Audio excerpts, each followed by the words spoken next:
Mirchi Plus presents Har Him Horror.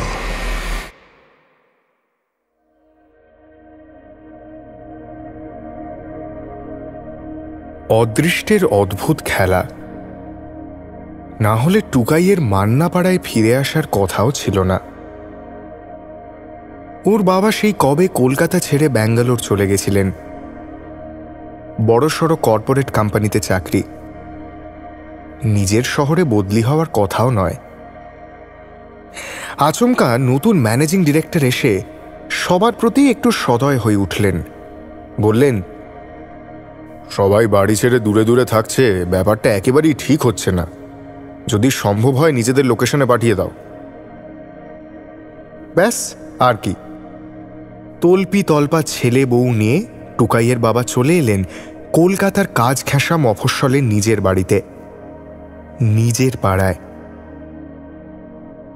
যতদিন না ঠিকঠাক লোকেশনে ঠিকঠাক দামে একটা ফ্ল্যাট পাওয়া যাচ্ছে, বাড়ি থেকে ট্রেন বাস ঠেঙিয়ে অফিস, অফিস থেকে ট্রেন বাস ঠেঙিয়ে বাড়ি।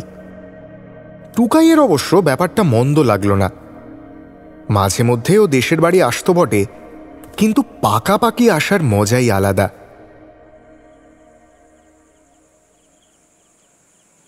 সদ্য পুজো শেষ হয়েছে। রাতের দিকে বাইরে দাঁড়ালে টের পাওয়া যায় ধীর গতিতে এগিয়ে আসছে শীত। সূর্যের তেজ কমে ক্রমশ তাকে নিরীহ বিনয়ী দেখাচ্ছে। বেলা নিজেকে গুটিয়ে নিচ্ছে, রোদ্দুর পালিয়ে বেড়াচ্ছে, তাড়াতাড়ি সন্ধে নামছে। আর এই সংক্ষিপ্ত দুপুর জুড়ে পাড়াময় দৌড়ে বেড়াচ্ছে টুকাইয়ের বয়সী কয়েকজন ছেলে। 12 কি 13 বছর বয়স, কারো কারো একটু বেশি। এই বয়সে ছেলেপুলে বিনা কারণে টানা অনেকক্ষণ দৌড়ে বেড়ায়। টুকাই জানলার শিক ধরে কয়েদির মতো দাঁড়িয়ে থাকে। ওরও ইচ্ছে করে মায়ের বারণ কিংবা ঠাকুমার লক্ষণ রেখাকে বুড়ো আঙুল দেখিয়ে রাস্তায় বেরিয়ে পড়তে। ইচ্ছে করে পাঁচিল টপকাতে, বাজি ফাটাতে। চেষ্টাও করেছে বেরোবার, পারেনি।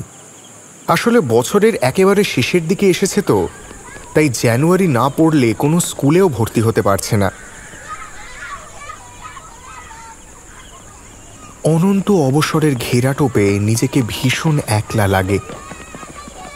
তবু মনমরা হলেও দিব্যি কেটে যাচ্ছিল দিন। পেরে উঠল না যখন দেখল আকাশে ঘুড়ির ছয়লাপ।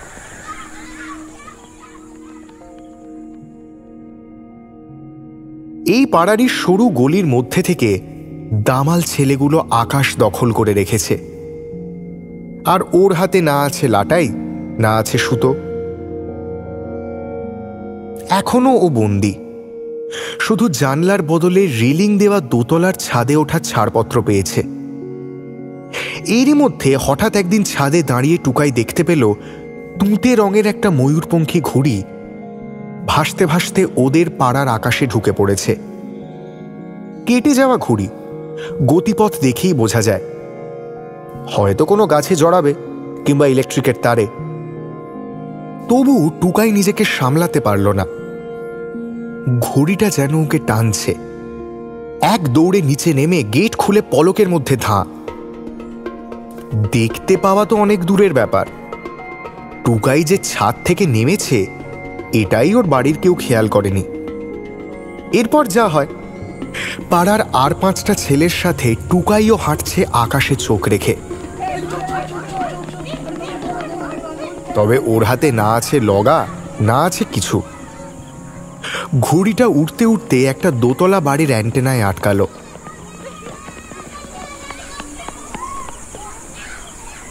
বাড়িটা দেখলে বোঝা যায় কেউ থাকে না।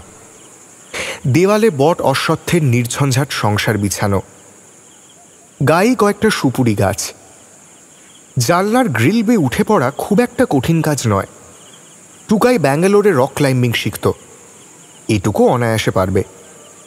উঠতে যাবে এমন সময় বাকি ছেলেরা, যারা ওর সাথে কোনোদিন কথাও বলেনি, তারা হঠাৎ বারণ করল। ওদের মধ্যে বয়সে যে একটু বড় সে বলল, উঠো না এ বাড়ির ছাদে, আমাকে বাবা বারণ করেছে, উঠো না, বিপদ হবে। টুকাই ওদের দিকে তাকিয়ে অবজ্ঞার হাসি ফিরিয়ে দিল। ও নিশ্চিত নিজেরা ছাদে উঠতে পারবে না বলেই ওরা টুকাইকে বারণ করছিল। তারপর কোনো দিকে না তাকিয়েই তরতর করে জানলার জং ধরা গ্রিল, বট অশ্বত্থের শেকড় আর সুপুরি গাছের সাহায্যে উঠে গেল দোতলায়। চিলে কোঠার গা বেয়ে অ্যান্টেনা, তাতে সামান্য কিছু সুতো নিয়ে ঘুড়িটা এখনো উড়ছে।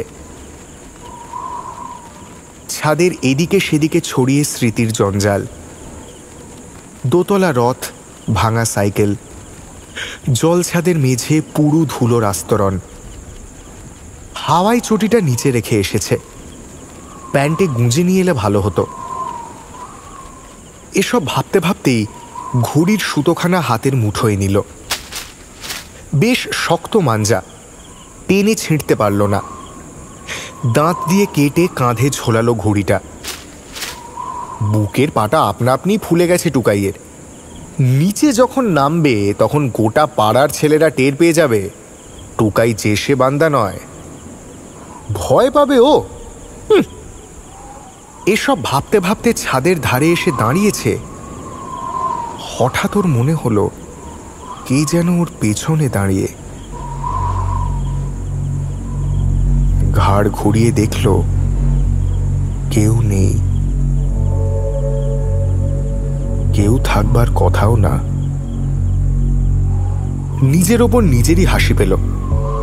ফের নামতে যাবে, আবার মনে হলো কে যেন ওর পেছনে দাঁড়িয়ে অপেক্ষা করছে। ও বেকায়দায় নামতে গেলেই ধাক্কা দেবে পেছন থেকে। পেছনে তাকাতেও সাহস হচ্ছিল না। রীতিমতো ভয় ধরে গেল এবার। তবু আস্তে আস্তে ঘাড় ঘুরিয়ে আবার পেছনে তাকালো। একটা ছেলে, ওরই বয়সী। একি এখানে এলো কোত্থেকে? ভূত নাকি? হতে পারে। ভূতের গল্পে এভাবেই ভূতের দেখা পাওয়া যায়। কিন্তু টুকাই ভেবে দেখল হতেই পারে আরেকজন উঠেছে ওই ঘুড়ির লোভেই। খুবই নম্রভাবে টুকাই বলল, ঘুড়িটা তো আমি আগে ধরেছি, তাই ওটা আমার। ছেলেটা নির্বিবাদে রাজি হয়ে গেল। ব্যঙ্গের সুরে বলল, আমার ও ঘুড়ি চাই না, আমি তো ঘুড়ি নিতে আসিনি। এবার টুকাইয়ের মধ্যে আস্তে আস্তে ভয় কাজ করতে লাগলো। সূর্যের শেষ আলো ইতিমধ্যে গা ঢাকা দিচ্ছে পশ্চিমে।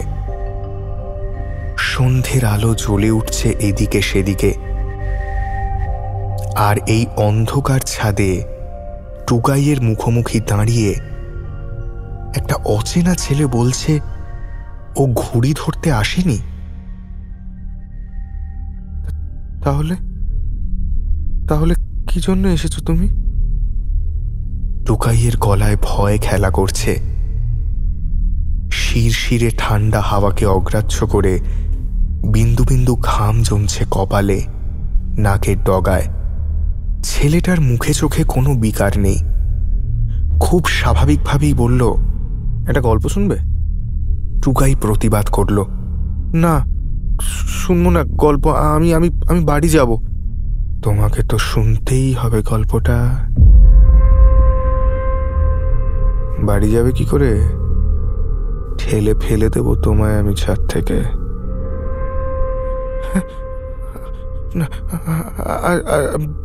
বলো কি গল্প, বলো তাড়াতাড়ি বলো। হ্যাঁ, ছোট্ট গল্প, বেশি সময় লাগবে না। 33 বছর আগের একটা শীত, মানে শীত পড়েনি, পড়বে পড়বে করছে। এটা আমাদের ছাদ। অ্যান্টেনায় এসে আটকেছে একটা ঘুড়ি। আমি চিলেকোঠা থেকে দেখতে পেয়ে বেরিয়ে এসেছি। আরেকটা ছেলে এই তোমারই মতো উঠে এসেছে জানলার গ্রিল আর পাইপ পেয়ে। আমি বললাম, আমাদের ছাদ, আমি আগে ধরেছি, ঘুড়িটা আমার। ছেলেটা বলল, আমি এতখানি উঠলাম যে, ফালতু নাকি? দুজনের তর্কাতর্কি হলো, জানো, হাতাহাতি হলো। আর আচমকা ছেলেটা আমায় ধাক্কা দিয়ে ঘড়িটা নিয়ে পালালো।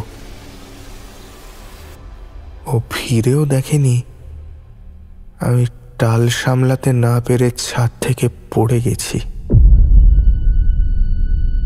পাঁচিলে লেগে আমার মাথাটা ফেটে গেছে। ঘিলুটা ছিটকে লেগেছে স্থলপদ্ম গাছে।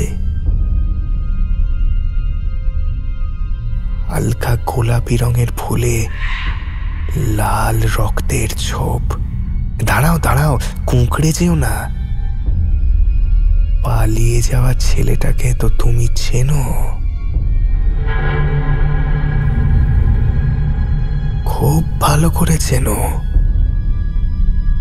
তোমার বাবা,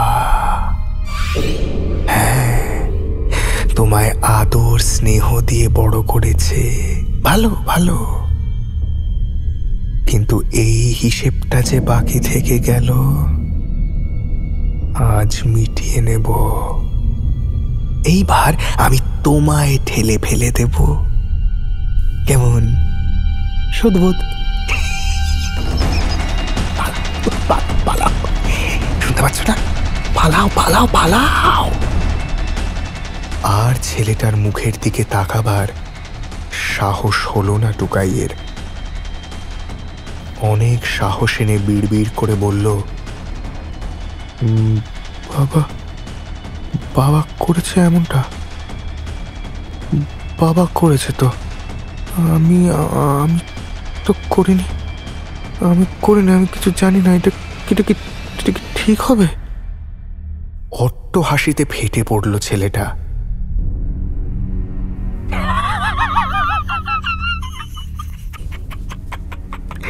ঠিক ঠিক করার জন্য ঈশ্বর আছেন, দেবতা আছেন, ভূতের আবার ঠিক ভুল কি? পালাও, জলদি পালাও, জলদি জলদি জলদি জলদি পালাও পালাও পালাও। রীতিমতো তাড়া করলো ছেলেটা। আর দিগ্ভ্রান্ত হয়ে তাড়াহুড়ো করে নামতে গিয়ে পা পিছলে গেল টুকাইয়ের। মাথাটা আড়াআড়ি লাগলো পাঁচিলের ধারে। ঘিলু আর রক্ত ছিটকে এলো। স্থলপদ্ম এখনো ফুটে আছে দু একটা। হালকা গোলাপি ফুল লাল হয়ে উঠল।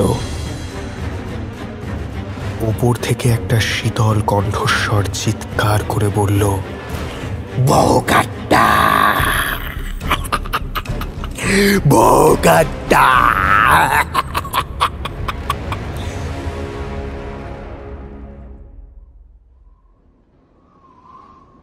তারপর আবার সন্ধ্যের অন্ধকারে ঠান্ডা হাওয়ায় মিলিয়ে গেল।